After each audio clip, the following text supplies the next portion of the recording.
Russia's rearming Iran. We have similar reports. Actually, you know China very well. Before asking you what happens next, is China. How big of a role is China playing in rearming Iran as well? We've heard the reports about the air defense systems, the HQ-9s, the manpads that are being shipped to Iran. Trump also said the U.S. Navy seized a ship that was coming in from China that had a gift to Iran that was classified. Trump didn't say what it was. How big of a role do you think China's playing? I think the most incredible thing I've heard about China, and I put an 80% believability factor on it, is that they have given one of their most sophisticated satellites over to Iran for use. That is to say, they're allowing them to log on, as it were, and to use this satellite.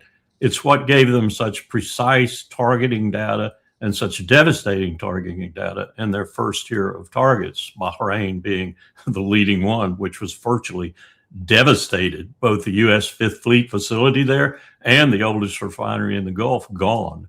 That sent 2,000 Americans in satchel bags with nothing but a toothbrush back to Norfolk with no place to stay when they got there, because they had to evacuate them immediately. And Marco Rubio didn't do a good non-combatant evacuation operation plan. There's no one to do that kind of planning because there's no NEA at state. There's no Near Eastern Affairs Bureau at state worth spit. So you've got this situation with that situation in terms of the Chinese, this satellite that's allowing such precise targeting data that will play a role if Iran decides to move on to the second tier of targets. And the second tier of targets are devastating. If they just hit them with 60, 70% of the accuracy they did the first tier, like Bahrain, like Prince Sultan Air Base, and like Al Udeid, if they just hit them with 60 to 70% of accuracy and devastation, then they're going to take the world by June into certainly recession, and by September into depression, because these are maximally economic targets. These are like Ras Tanura in Saudi Arabia, and the other field to the north of that, that's about 7 to 8% of the world's best oil coming out of it. It's things that are devastating to the world economy. Now, I don't think Iran wants to do this. I don't think it's part of their strategy to go to phase 2. But if Trump persists and angers them, then I could see them going on to phase 2. And probably Russia and China would go along because both of them are protected. They're protected because they're in an agreement now. Their pipelines run north and south. They don't run east and west. And the critical ones are going to China from Russia with oil. And China has such a surplus right now that it can go to the Philippines, for example, like it recently did, a treaty ally of ours, and offer them oil when they're not getting it and are getting cut short, and have the leader of the Philippines say, "Oh, I'm interested in that deal." What did Donald Trump say about that? Probably nothing, because Pete Hegseth hadn't bothered to inform him, and he doesn't read much. So we're losing people left and right. 2/3 of the world, Mario, 2/3 of the world, and better than 60% of its gross domestic product is on the other side. And next month, they're having the BRICS meeting in India. Modi will officiate as the official chairman of the meeting. And we're looking at the possibility of India essentially saying, hey, there's 3 of us now. Then we're in real trouble, because we got the entire Asian world and all that it has attracted, particularly through China's development, Base Road Initiative, on that side, as it were. And we're on the other side. Colonel, just came in now while we're speaking, breaking. Trump and Putin just spoke for over 90 minutes. You just said, I think you just said earlier in the discussion that Trump will speak to Putin. There we go. They just spoke for over 90 minutes. Putin offered a ceasefire. Putin offered a ceasefire in Ukraine for Victory Day. Trump supported the idea. Putin strongly condemned the assassination attempt on Trump. Trump told Putin the Ukraine deal is already close. Putin warned of extremely dire consequences if the US and Israel launch new strikes in the Middle East. Putin accused Ukraine of purely terrorist methods and attacks on civilian targets. So that's what's obviously been released to the public, according to Russian media. So that just literally came in as we're speaking, while we're doing the interview. It came in literally 9 minutes ago. What do you make of the call? Like, okay, this is what the media says they spoke about. What did they really speak about? It's something special, the relationship between Trump and Putin. I can't characterize it in any way because I'm not in either man's head, but I can say that they seem to be able to talk even above the din of mainly Trump's mistakes.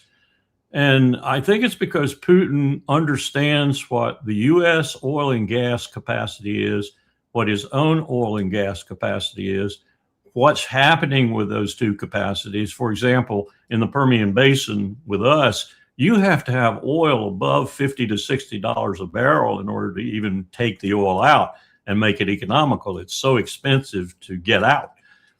In Saudi Arabia, to give you some comparison, it can be $8 or $9 recovery costs. In Russia, it varies, but it can be cheap in Russia too. So these two powers, though, really, if they were in some kind of rapprochement, a meaningful one, these two powers could pretty much, OPEC could be dead. OPEC could be gone tomorrow morning. UAE just voted out of it anyway.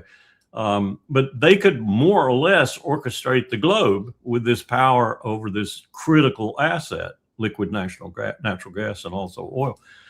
So they talk about that, I'm sure, and Putin's got that in the back of his mind, and he doesn't want to discard that as a possibility. But it's becoming hard for him, I think, very hard for him.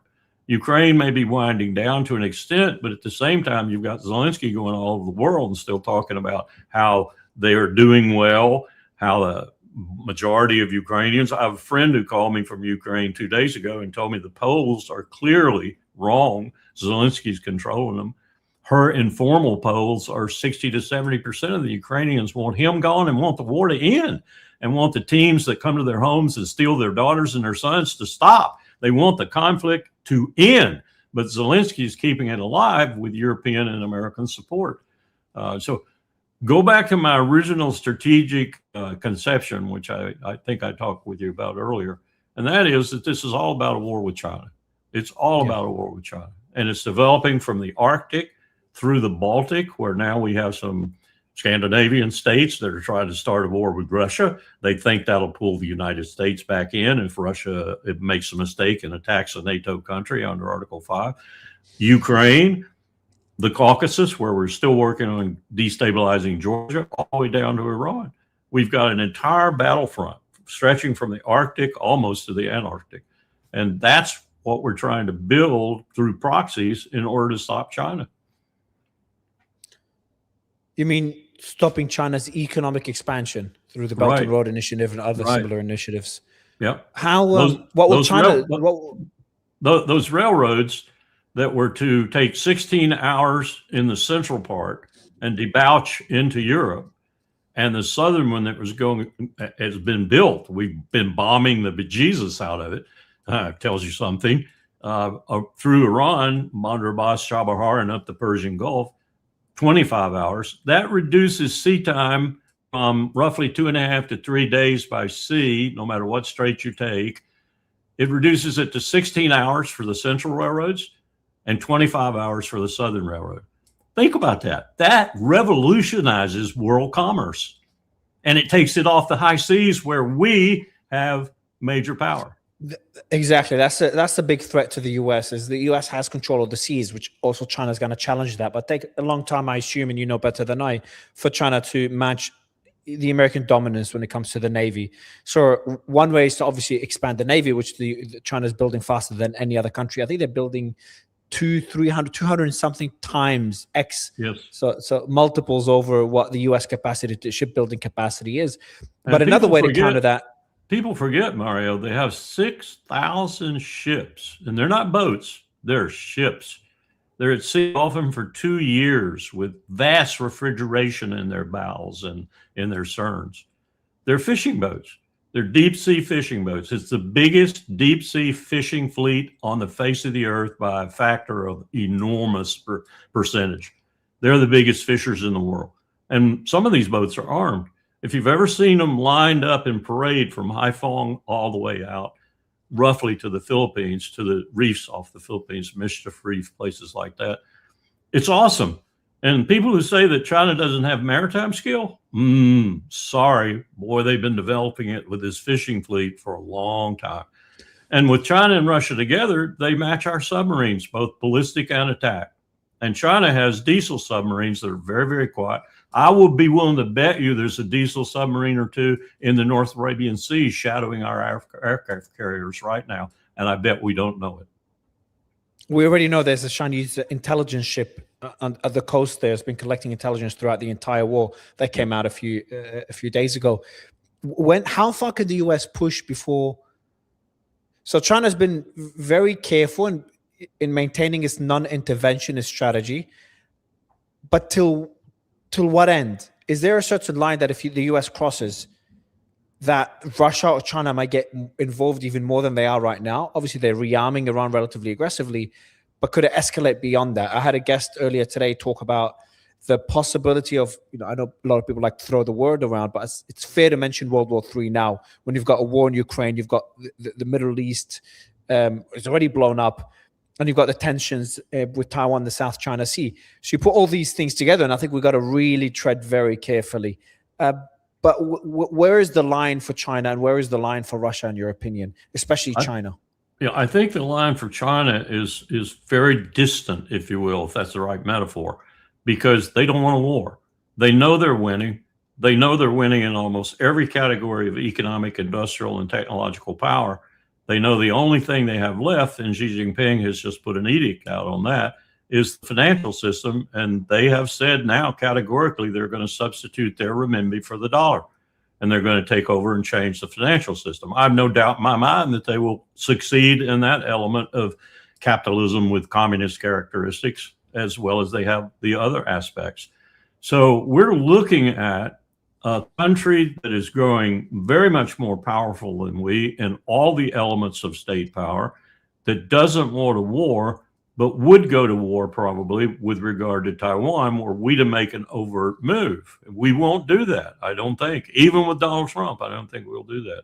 So what are they going to do? One day they're going to pick up the phone and call the leader in Taipei, Kuomintang, Independent, whatever, and they're going to say, you need to be closer. And we promise you it won't be like Hong Kong. We didn't like the British. That's the reason we did what we did in Hong Kong. We're still doing it in Hong Kong because the British are still in Hong Kong. We know those perfidious Albion British. We won't do that to you. We just want to merge so that China is complete. And Taiwan's going to say, okay, and we're going to be presented with a fait accompli. And a lot of it is going to be because Taiwanese of either political ilk are beginning to have some very, very deep distrust in us. And who wouldn't, given what we're doing today?